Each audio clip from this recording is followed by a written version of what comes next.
What is the difficult part in creating content? I hear people say time, and I don't think it's time. Some people say it's the what should I talk about, and I don't think so too. I think it's you and me talk about your work, things that are interesting for me as a customer.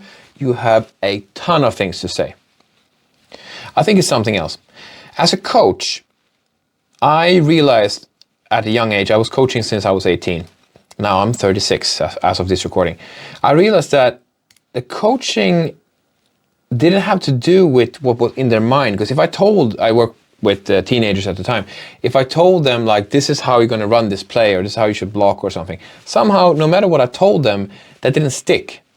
And I had two coaches that really helped me on this. One was Rick Parker. He was my American football coach. And Rick Parker had a philosophy that in order to be good at every part, this was American football, every part of the game, there's offense, there's defense, there's kickoffs, punts, punt return, kickoff return, all kinds of aspects of the game. He said, in order for us to excel at those parts, he designed practice that we had 2 practices a week. We did this, it's not like in America we have it after school or during school. It was like, you went there at like 7 or 8 in the evening or 9 and you practiced till 11 and you come home late.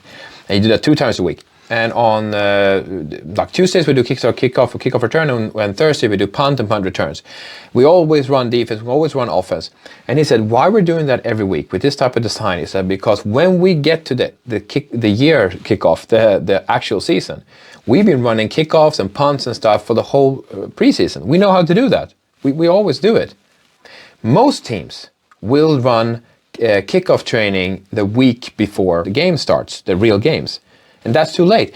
Number one, that coach, he taught me is that in order to learn something, we have to mechanically go through it. Even if we have a strategy, even if we have a certain play, it's not enough that I tell you how to do it, because your body doesn't know, even though you think your mind does, but it doesn't translate from your mind into the actual environment. So Rick Parker taught me that. So I've been using that in my coaching. Now the second thing that adds into this, I'll tie it all up after this, is that this guy called, he had a show called Jag AB. It's like Me Incorporated. I don't have his name now in front of me, but anyway, really good guy. Love what he does. And I got a hold of like a DVD or something from him. It was probably made in like 2005. But he said something really, really cool that got me. He said that your mind and your body is connected.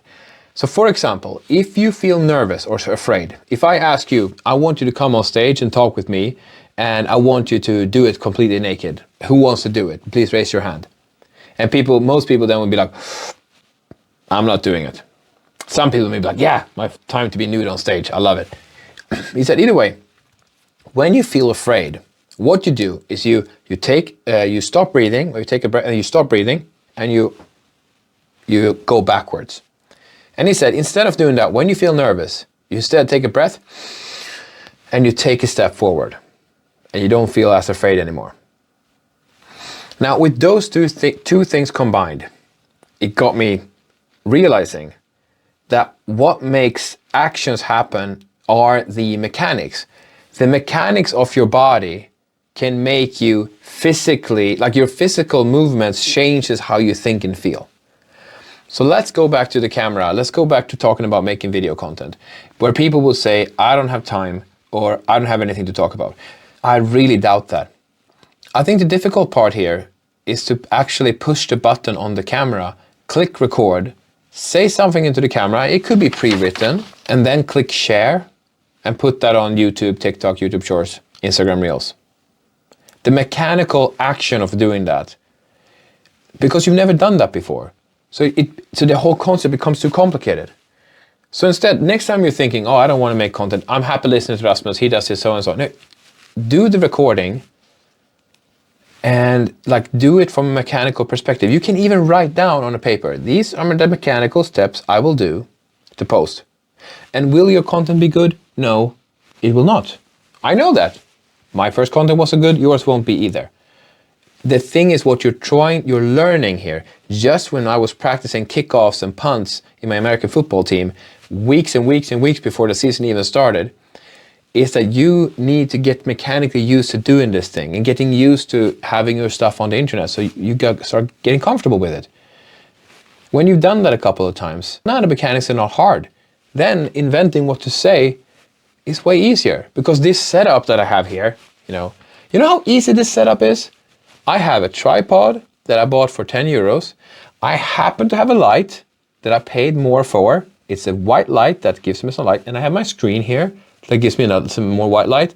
And yes, I have a light up here, but I could actually shut that off. And yes, I have some, I know this doesn't become as pedagogical as I wanted it, but I have these nice lights behind me. You don't need them. I can shut this off. You who are listening can't see this, but I don't care. I'm gonna shut these lights off, okay? Boom, it's fine. I have a bookshelf behind me, no lights.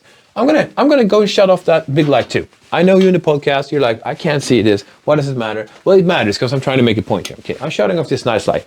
Now I have one little source of light right here. I have one little source of light, and I have my computer screen, which also gives white light. That's all I have. I have a tripod, a little light. It's the size of a stamp, and a screen. But the mechanics of recording is from repeating this over and over and over again, ingrained in me. That releases me in the ability to talk to the camera, ability to share things that I have to say. So just like my coach Rick Parker, get involved with the mechanicals of doing stuff. Share it, be ready that it's not going to be good because you're practicing. But practicing also has to do, you have to click publish. Record, say something, publish. And that is the way you'll get your content going. Yeah, so that was me. I just wanted to say that. Thank you for listening. Thank you for watching. And when you have your first piece of content, send it to me. If you're nervous or you don't want to publish, send it to me. Let me take a look. I do it for people all the time. All right. Take care. Bye-bye.